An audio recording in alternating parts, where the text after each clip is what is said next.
Hello, everyone, and welcome to session one. So happy everybody's here. Not sure why I'm getting a little bit of feedback. I'm going to turn the stage over to Ladislaw for session one, and he is going to lead us. Got your slides? There you go. And Ladislaw, the stage is yours. Thank you, Philippa.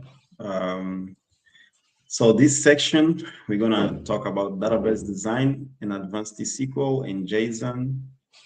There is 35 to 40% of the exam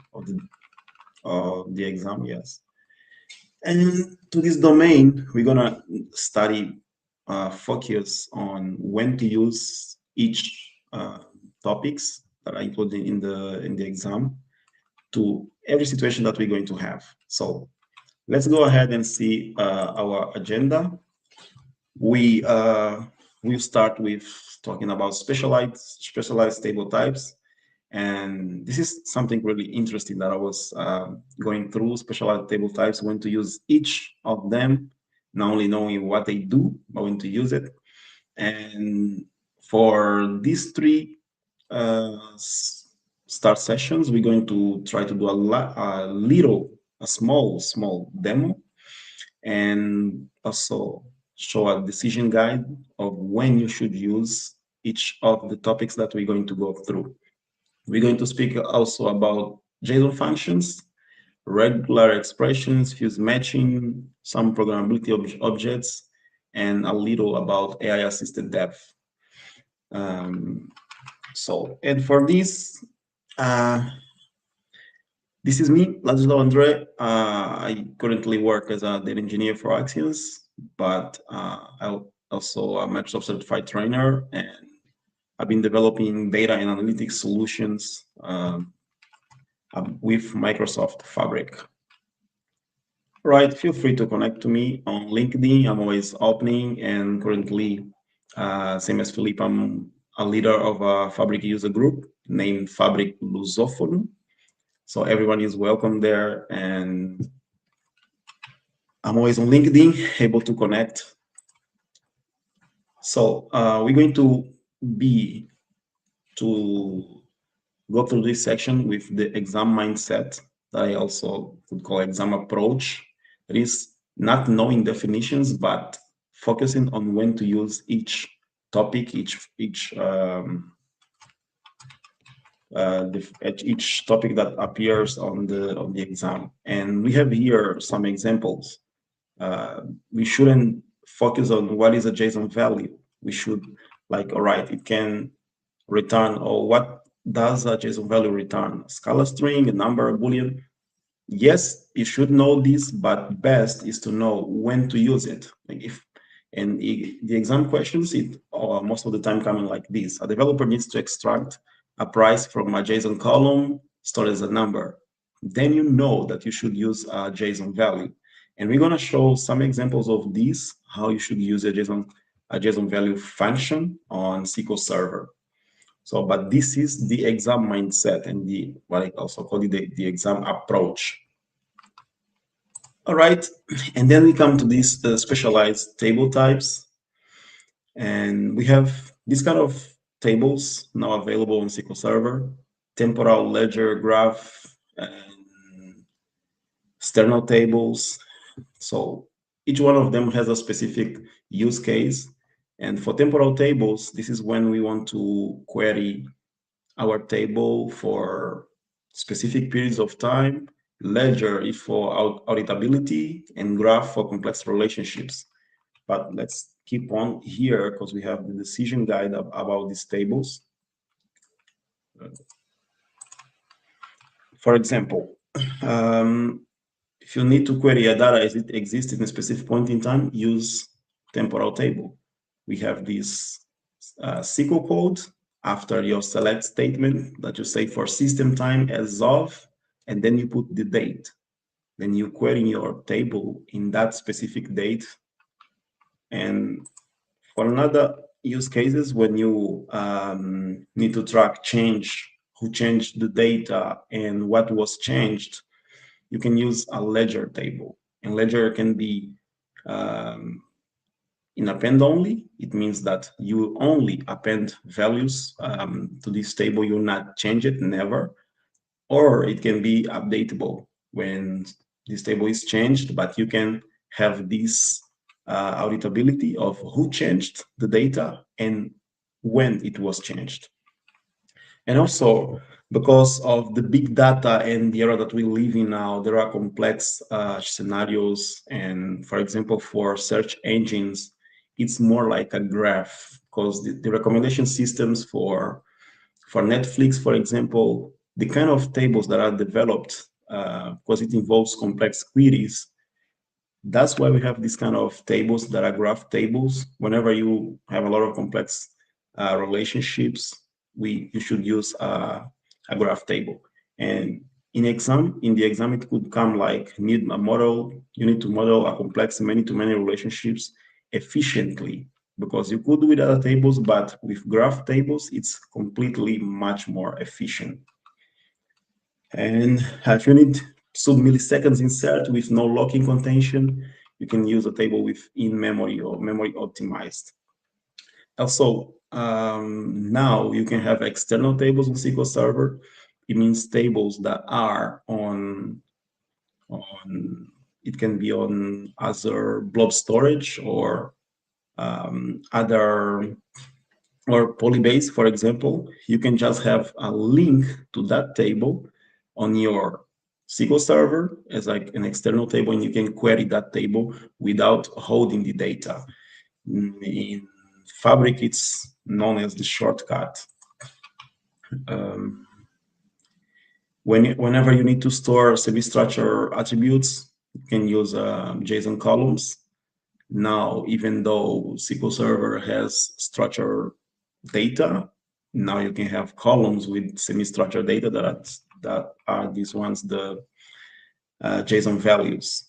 And also we have here something interesting, that is a scenario exam. For example, a bank must store transactions that cannot be altered or deleted, and auditors must be able to cryptographically verify integrity. So in this scenario, you will use a ledger table. And it's good that we see when this kind of table could be used.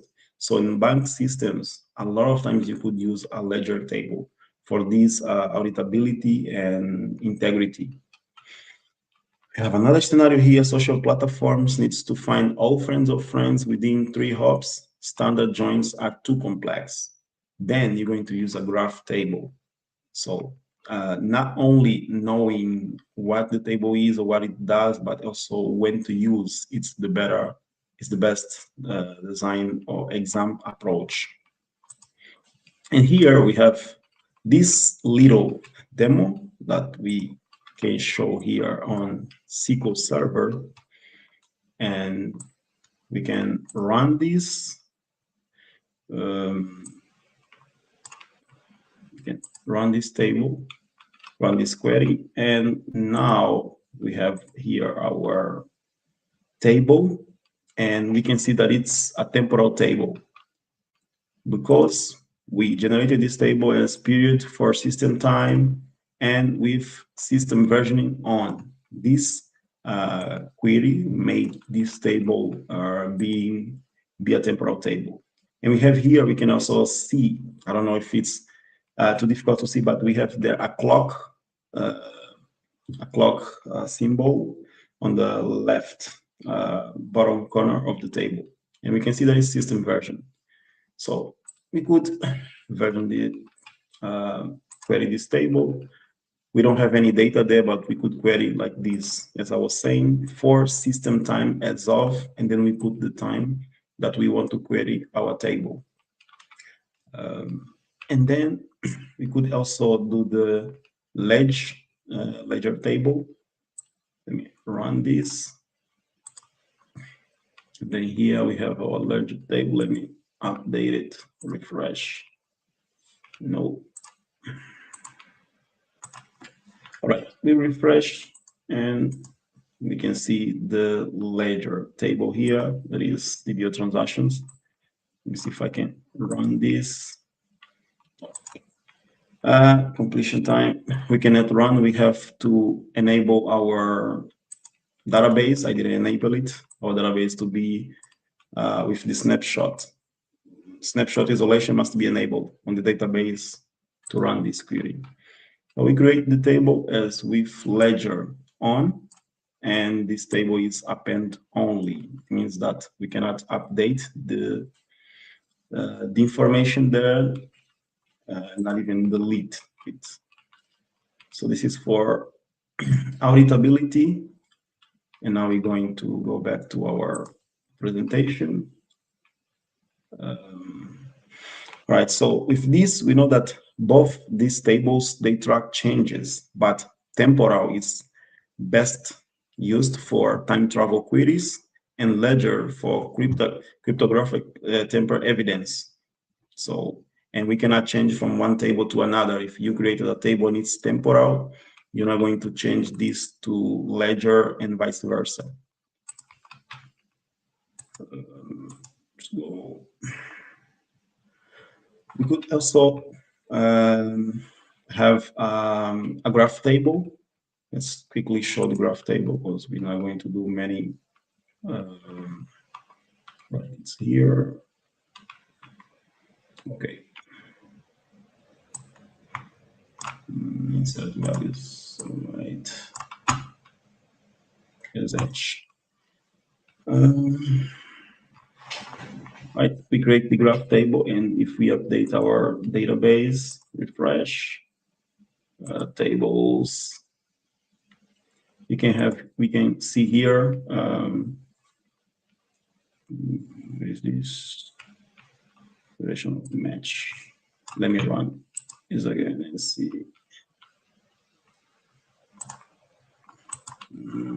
Refresh tables. Export.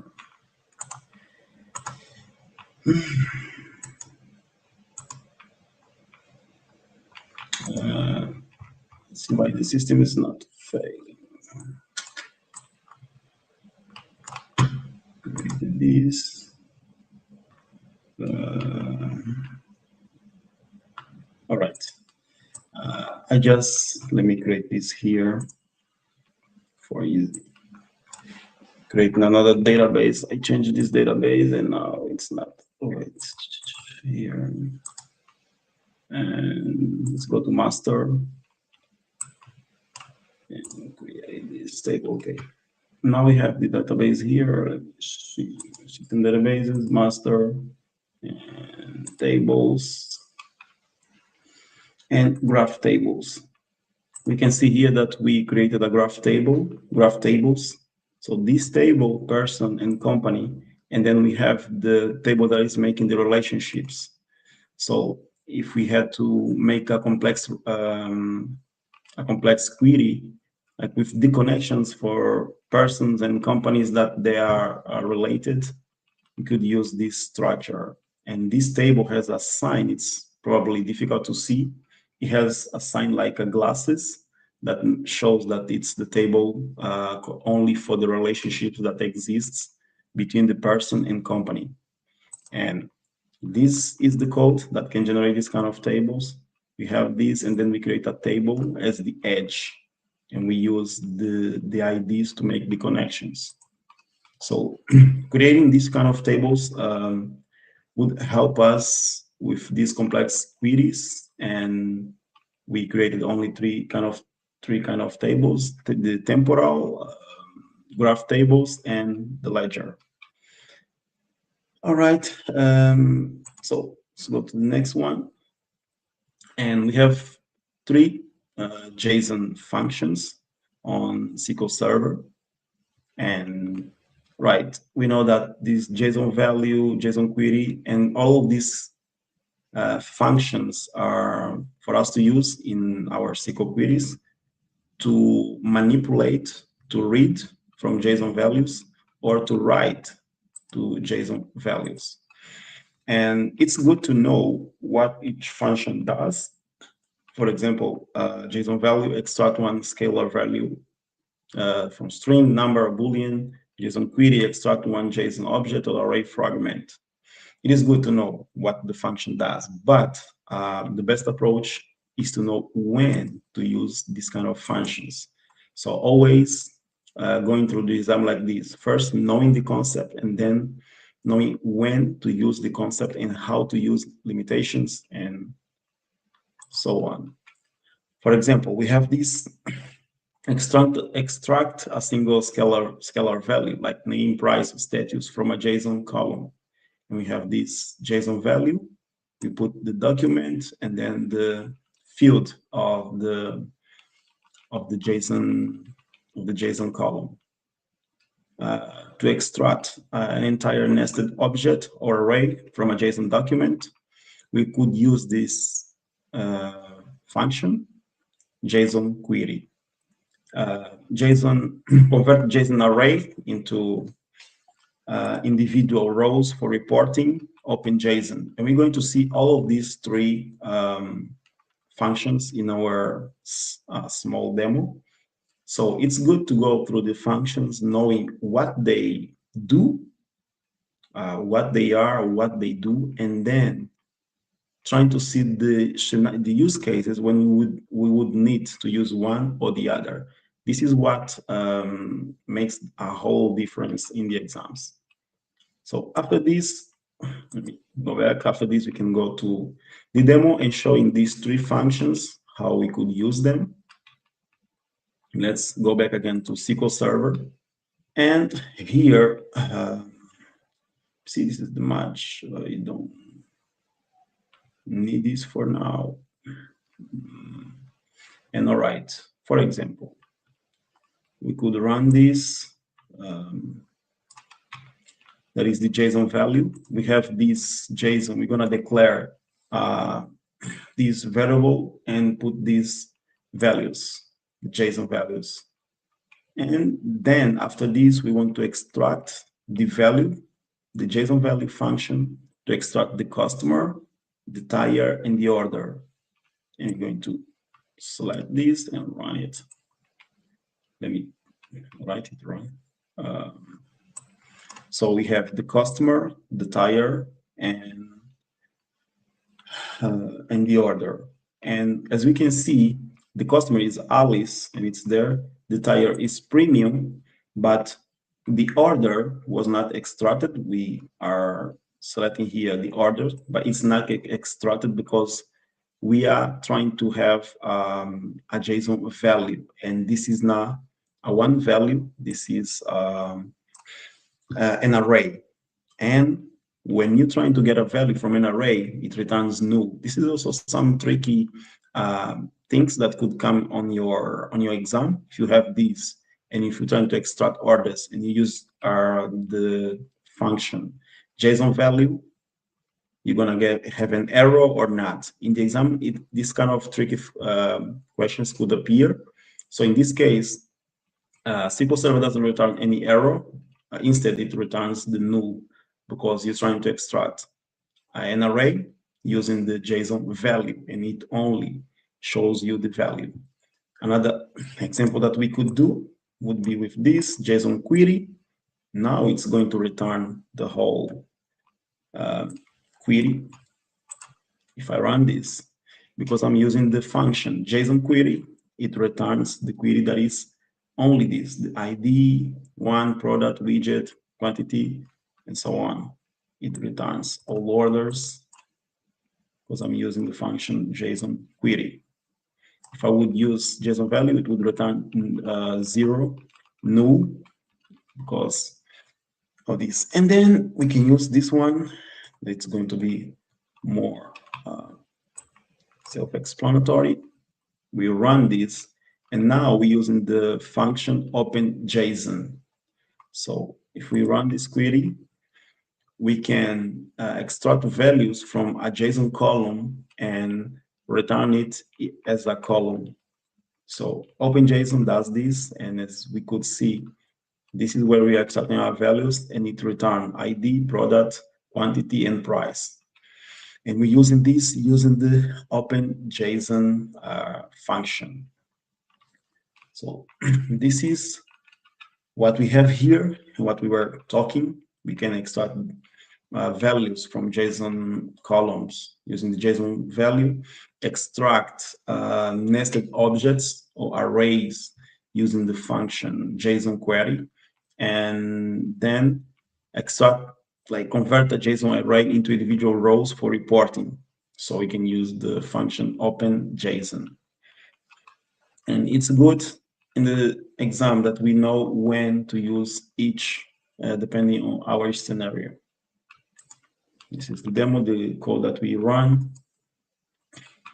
And then we also have regular expressions in T-SQL. That is the advanced T-SQL.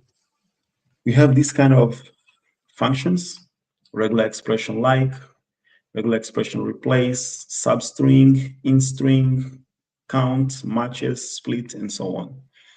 All of them do something, and regular expression does the string match? It can return one, a Boolean value, 1 or 0, if the string are equal. Regular expression replace, for us to replace some values from our column. And again, it's not about only knowing what they are and what they do, also knowing when to use them. So we have this kind of decision guide for when to use each one of them.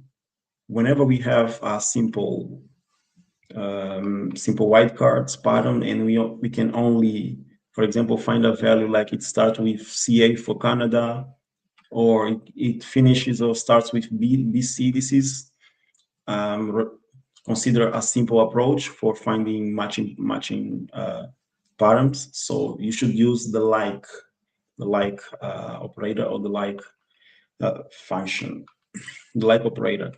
And then whenever we have complex full regular engine, whenever we have these complex patterns that we want to find, we can use the regular expression, because it extracts parts with capture groups and complex multi-card delimiters.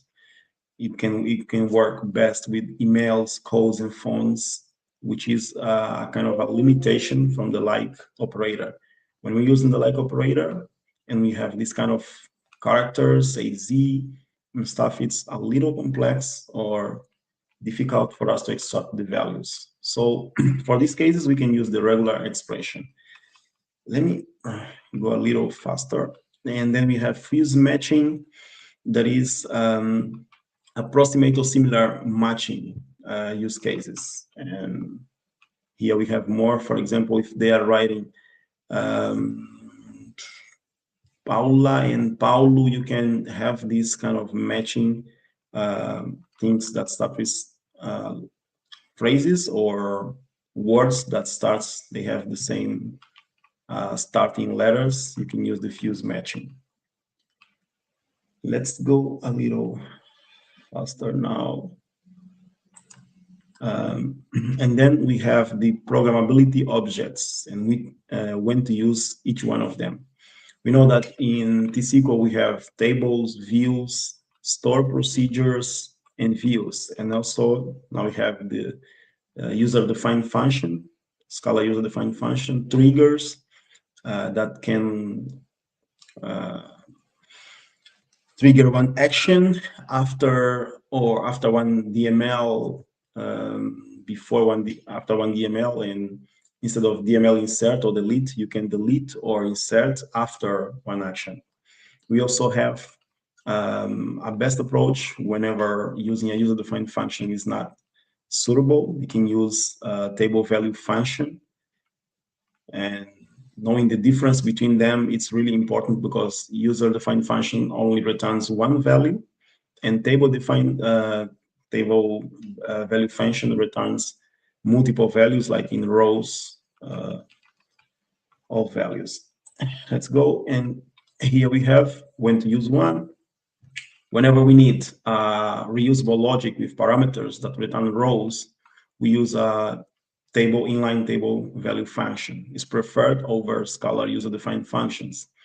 Whenever we need to encapsulate a DML logic code DML, we can use a store procedure, and need a security boundary or simplify the reason-only access, we can use a view. So it's good to know when to use each one of them. For example, here we have a scenario. A vector embedding must auto-generate whenever product description change in the database. So after this, we can use a trigger. After update, then we can run this trigger. This is another scenario, exam scenario question. And let's go.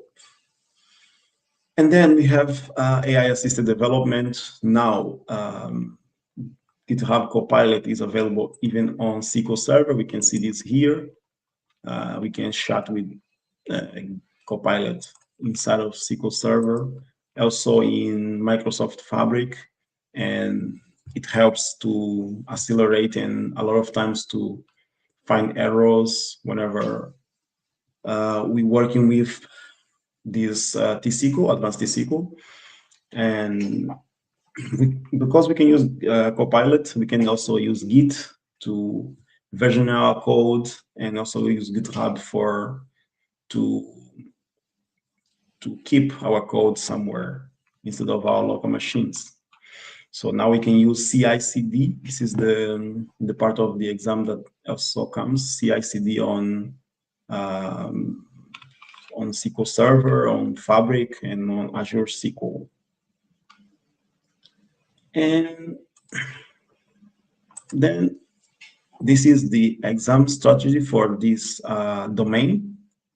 Highest value topics is the JSON functions. There are 13 functions, and we should always know when to use each one of them.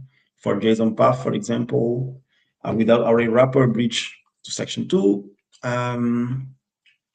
Match operator for system time, all 5 query variants, and JSON, OPENJSON, the function that we used in our demo.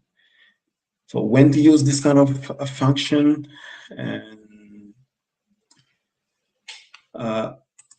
some of the common exam traps that can appear, it's like the difference between ledger versus temporal table.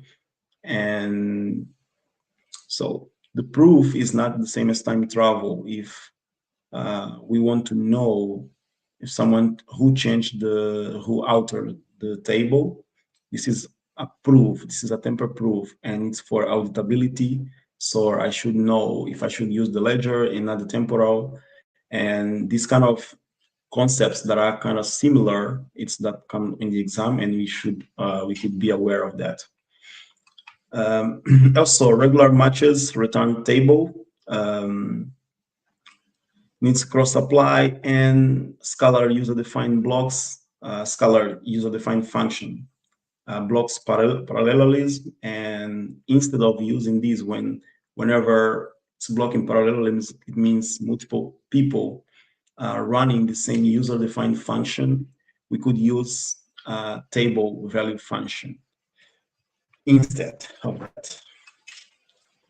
And so for section 1, we cover the specialized table types and the JSON functions, some regular expression, when to use the like operator, regular expression, and fuzzy, and 5 programmability objects, and also with the decision guide, and a little about GitHub Copilot and Copilot on Fabric. Again, the key decision rule is tamper-proof, ledger, time travel, temporal, scalar, JSON value, fragmented, JSON query, and whenever we have arrays, use the OPENJSON. And for simple patterns, we can use the like operator. And complex patterns, we use the regular expression. And so on reusable row logic, we use inline table value function and not user-defined function. And auto-run on data change, we can use the triggers. And for session 2, I'm gonna go to always encrypted column level encryption, but I'll leave this for the next speaker. So I don't. If you guys have any questions, I'm open to that. I don't know if I can see the chat. Let me see it.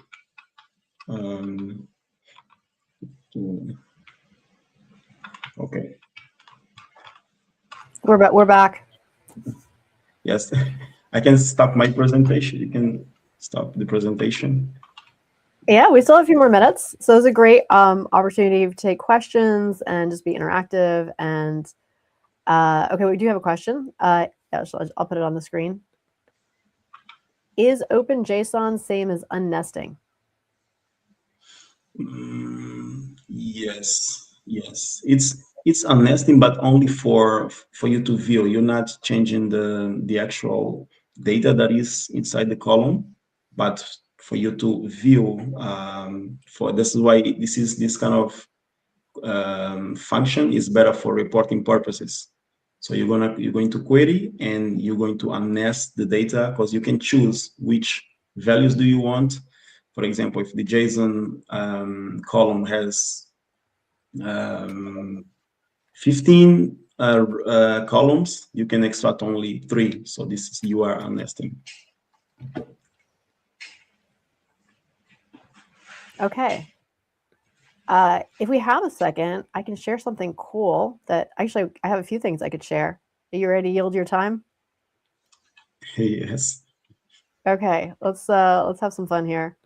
Okay, I want to share a few things. I'm going to share my screen. And so the very first thing that I want to share is this really cool user group. I just reached out to everybody through the Luma, through our messaging, to make sure that if you'd like to stay connected to Ladislao and all of our speakers and moderators, one of the things I want to say is, first of all, on the Luma, every link to all the speakers and moderators is clickable, and that will take you to their LinkedIn. So definitely connect. Again, a big part of what we're doing here is creating community. So it was that. And then I just wanted to share it, like your user group. And so everybody also through Luma has your link. So I did want to share that. And let me share some other things. I'm also going to share just in general. So I think most people here do know what Microsoft's, you're going to see my whole screen and everything going on just because I want to jump around a couple different windows. So let's do, you're going to just see the whole thing. Here we go. All right, so you should see my screen there. So this is the Microsoft Fabric community. I shared the link to this, and I'm sure I'll share it again. It's an amazing place. You've got different forums for all the things that you're interested in. You've got inspiration, ideas. You can be I've been now registered as an author for blogs, and I really need to start doing that. You can join user groups. A lot of the user groups are done by location. I did add my location to my user group, even though I'm more of a topic-related user group. So I'll share my user group as well. But we definitely encourage you to, user groups are a great thing. So find ones that are near you, or you can also, again, look for different topics. My co-leads are in Canada and the UK. So we are definitely an online virtual one, and I am the location intelligence and security user group. So again, I've dropped those links for both of our user groups, so you can come hang out with us there. But I really encourage you to set up an account if you don't have one already with with the Fabric community, which is like their unified data platform. And I actually also am going to be heading to Barcelona in September, which I'm super, super excited about. So I'm hoping we can work it out that Shalom and Ladislao can be part of the scene there. It'd be great and amazing to spend time with you guys in person and everybody else who can also come join us. It doesn't look like you're seeing my screen. Are you? Or maybe I can't see it. Okay, you can't see. Okay. Next cool thing that I want to share with you, as you see everything that's going on my screen, I have shared this notebook with you. Hold on, it's separated itself. Hold on. you all have the link to this notebook. So this is an LLM notebook. People have said, hey, do I have access to those slides? Well, maybe. If some of our speakers shares the slides with us, I can upload them into the resources here. But this is the everything that we have found related to studying for DP-800. So you can go directly to the source, or you can ask questions of the source, or you can see any of the different slide presentations we've made, flashcards we've made, or anything else that you would like us to make. You have a really comprehensive, sort of full behind the scenes discussion of, hey, what's the everything involved in DP-800? Because what's kind of fun about our events is we may not start out as experts, but by the time we are prepared with our session, we are the expert. And we want to share this with you so that you too can, like I said, play with it, ask questions of it.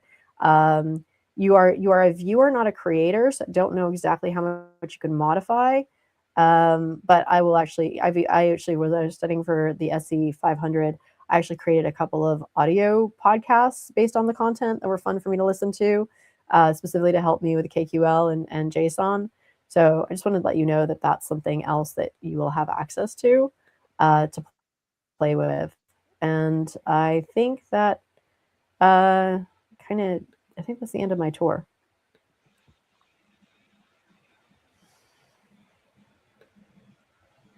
Oops, hold on. I want all of us on screen. Where are you? Okay, hold on. That's not what I want. There's Ladislao. Okay, not what I want either. What? I'm on the main screen. I want the version of my screen where I can. There we are. All right, there we are. That's what I wanted. Hello. Okay, so yeah, I wanted to share some of the resources that we had. And actually, probably the one more thing that you might all want to see is the form that I will be sending out. Since we do have just one more minute, I just, before we jump to our next session, I'm going to give you a rundown of like, what are we getting? What does this look like? So let me do a quick share of that as well. Oh wait, are you sharing your screen? Do I see? Hold on, I've got other people we can add to the stage. Hey, everybody. I'm doing one more real quick screen share. And then,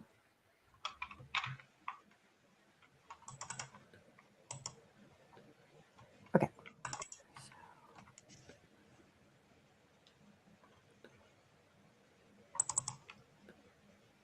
All right, so you should see this. Okay, so what you're going to get is you're going to get a link to this form. And this form basically is the instructions. So you request your voucher, but you can also, this is also good for 600, 700, or 800. So whichever one you want to take, just indicate what you plan on taking. Let me know if you're planning on taking it before June 15th or after.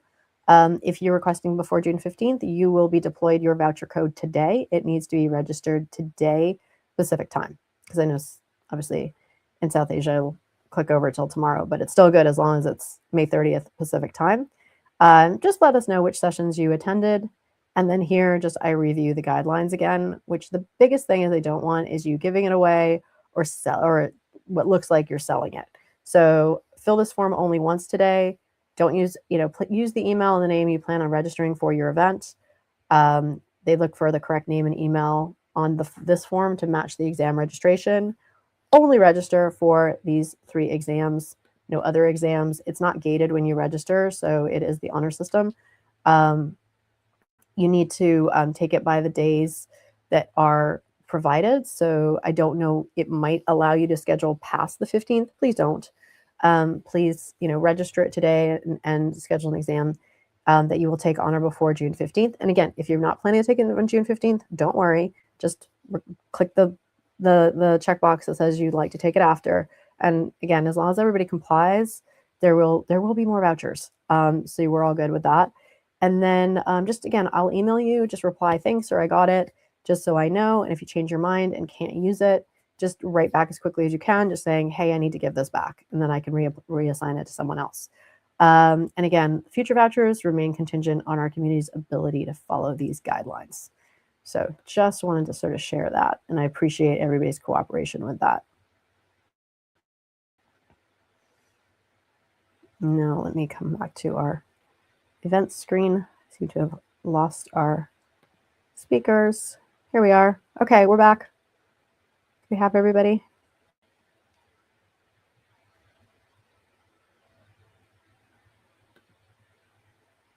Why do I feel like oh, we do, but we're just in the wrong format. Give us a second. Hang on 1 second. Let me get a screen where all of us are visible.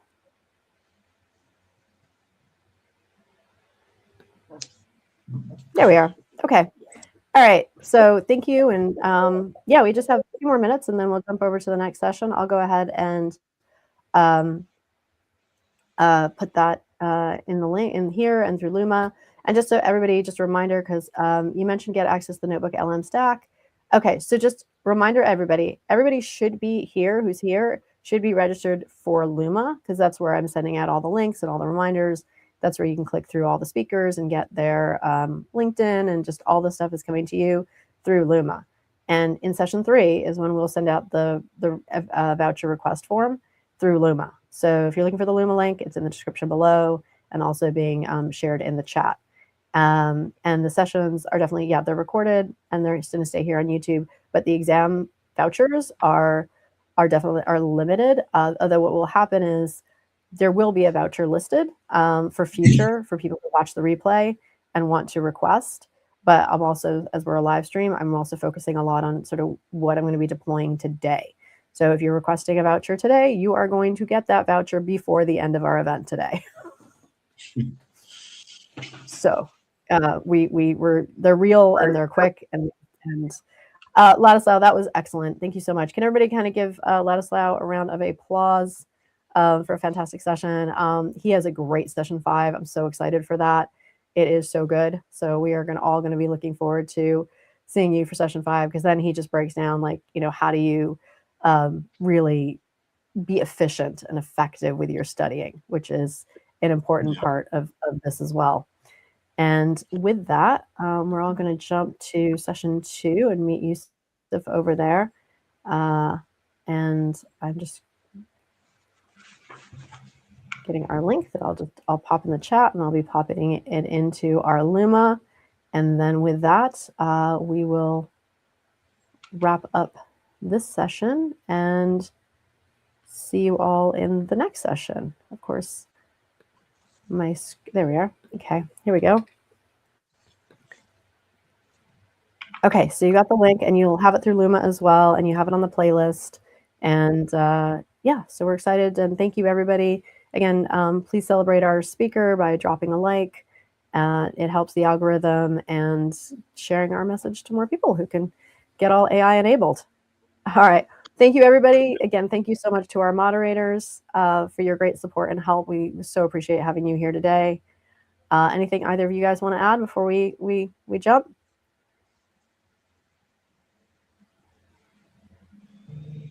All right, I'm going to take that. I've been busy in the chat. So I'll take that as a we'll see you all in the next session. And thank you, everybody, and see you in session 2. Yeah.